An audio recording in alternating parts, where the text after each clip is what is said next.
BRS పార్టీలో గెలిచి కాంగ్రెస్ పార్టీలో చేరినటువంటి దాన నాగేందర్ పైన ఇటు స్పీకర్ కంప్లైంట్ చేశారు బీఆర్ఎస్ పార్టీ ఎమ్మెల్యేలు. ఈరోజు ఏదైతే ఖైరతాబాద్ ఎమ్మెల్యే దాన నాగేందర్ మీద కంప్లైంట్ చేయడం జరిగింది. స్పీకర్ ఏమని స్పందించారు? స్పీకర్ గారు ఇవాళ ఖచ్చితంగా దీన్ని పరిశీలిస్తామని చెప్పిండ్రు. మేము యాక్షన్ తీసుకుంటారని నేను మనస్ఫూర్తిగా కోరుకుంటా ఉన్నాను. ఎందుకంటే బీఆర్ఎస్ పార్టీలో గెలిచి కాంగ్రెస్ పార్టీలో చేయడం ఇది కరెక్ట్ పద్ధతి కాదు. ఇలా ప్రజలందరినీ కూడా నువ్వు తప్పుతో పట్టించినట్టు కదా. నీకు ఓటు వేసింది నువ్వు బీఆర్ఎస్ పార్టీ ఎమ్మెల్యేవని, నువ్వు అదే కాంగ్రెస్ పార్టీగా కాంటెస్ట్ చేసేది ఉంటివి. అంతే ప్రేమ ఉంటే కాంగ్రెస్ పార్టీ ఉంటే నువ్వు ఓడిపోతుంటివి, ఇంకోరు గెలుస్తుండే కదా. దీనికి ఖచ్చితంగా చర్యలు తీసుకోవాలని కోరుకుంటాం. కాంగ్రెస్ పార్టీ నేతలు కానీ సీఎం కానీ ఏం చెప్తున్నారంటే తమ పార్టీని ఎల్పీని కూడా గతంలో బీఆర్ఎస్లో విలీనం చేసుకున్నారు, అప్పుడు ఏమైంది అంటూ కూడా ఆయన వాళ్ళు క్వశ్చన్ చేస్తున్నారు. మేము ఎప్పుడు కూడా ఈ ఇండివిజువల్గా ఇట్లా తీసి ఇట్లా కలపలేము.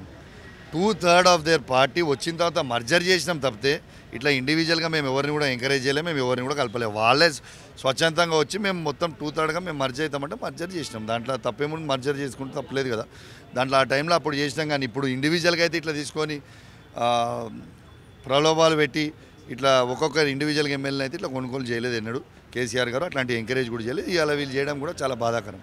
ప్రభుత్వం ఏర్పడిన కొన్ని రోజుల్లోనే బీఆర్ఎస్ పార్టీ తమ ప్రభుత్వాన్ని పడగొడుతుంది, అందుకే కొన్ని కఠిన నిర్ణయాలు తీసుకోవాల్సి వస్తుందంటూ కూడా ఆయన స్పష్టం చేస్తున్నారు. సో అంటే ఖచ్చితంగా కొంతమంది ఎమ్మెల్యేలు మరి బీఆర్ఎస్ నుంచి చేరుతారు అనేది మాత్రం ఆయన స్పష్టంగా చెప్పినట్టు. మేము బీఆర్ఎస్ పార్టీ పక్షాన వాళ్ళు నిండుగా 5 ఏళ్ళు ఉండాలని మేము కోరుకుంటున్నాం. వాళ్ళ కాంగ్రెస్ పార్టీలోనే మన నల్గొండ బాంబో ఖమ్మం బాంబో వెళ్తే మేము చెప్పలేము. మా పార్టీ పక్షాన వాళ్ళ 5 ఏళ్ళు మంచిగా బ్రహ్మాండంగా నడుపుకోవాలని కోరుకుంటున్నాం. వాళ్ళ 6 గ్యారెంటీలు ప్రజలకు ఇవ్వాలి, వాళ్ళ 420 హామీలు అన్నీ కూడా ప్రజలకు ఇవ్వాలని మేము మనస్ఫూర్తిగా కోరుకుంటున్నాం.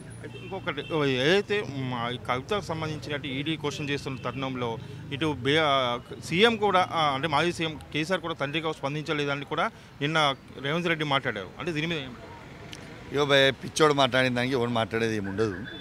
కేసీఆర్ గారు అందరూ కూడా స్పందించారు. దాని లేని లీగల్ వాళ్ళు ఏమన్నా చూసుకుంటూ ఉన్నారు. ఫైనల్గా ఒకటి ఖైరతాబాద్ ఎమ్మెల్యే దాన నాగేందర్ కావచ్చు, ఇటు సిట్టింగ్ ఎంపీలు కావచ్చు, వీళ్ళందరూ ఎందుకు పార్టీని వీడి అంటే మొదటి నుంచి పార్టీలో ఉన్నటువంటి వీళ్ళందరూ కూడా ఎందుకు పార్టీ వీడి వెళ్ళిపోతున్నారు? మీరేమనుకుంటున్నారు? ఏమై ఉంటుంది చర్చ? అన్ని ఇప్పుడు ప్రలోభాలు పెట్టి తీసుకున్నాడు, క్లియర్గా కనబడతా ఉన్నది. వాళ్ళ వ్యక్తిగత ఏమున్నాయో పంచాయతీలు, కానీ ఇది మాత్రం కరెక్ట్ కాదు. బీఆర్ఎస్ పార్టీలో గెలిచి కాంగ్రెస్లో పోవడం మాత్రం ఎటు పరిస్థితుల్లో కరెక్ట్ కాదు. మొత్తం మీద తమ పార్టీలో గెలిచి కాంగ్రెస్ పార్టీలో వెళ్ళినటువంటి దాన నాగేందర్ పైన అనర్హత వేటు వేయాలంటూ తాము స్పీకర్ను కోరామని స్పీకర్ కూడా స్పందించారు. అయితే ఏదైతే తాము గతంలో బీఆర్ఎస్ పార్టీలో కాంగ్రెస్ ఎమ్మెల్యేలు చేర్చుకున్నది 2/3 మెజార్టీతో చేర్చుకున్నాం, కానీ ఇక్కడ సింగిల్గా చేర్చుకోవడం అనేది సరైనది కాదు అంటూ కూడా పార్టీ కౌశిక్ రెడ్డి చెప్తున్నారు. Camera person Bhikshapathi Brahmaji, news 360 Hyderabad.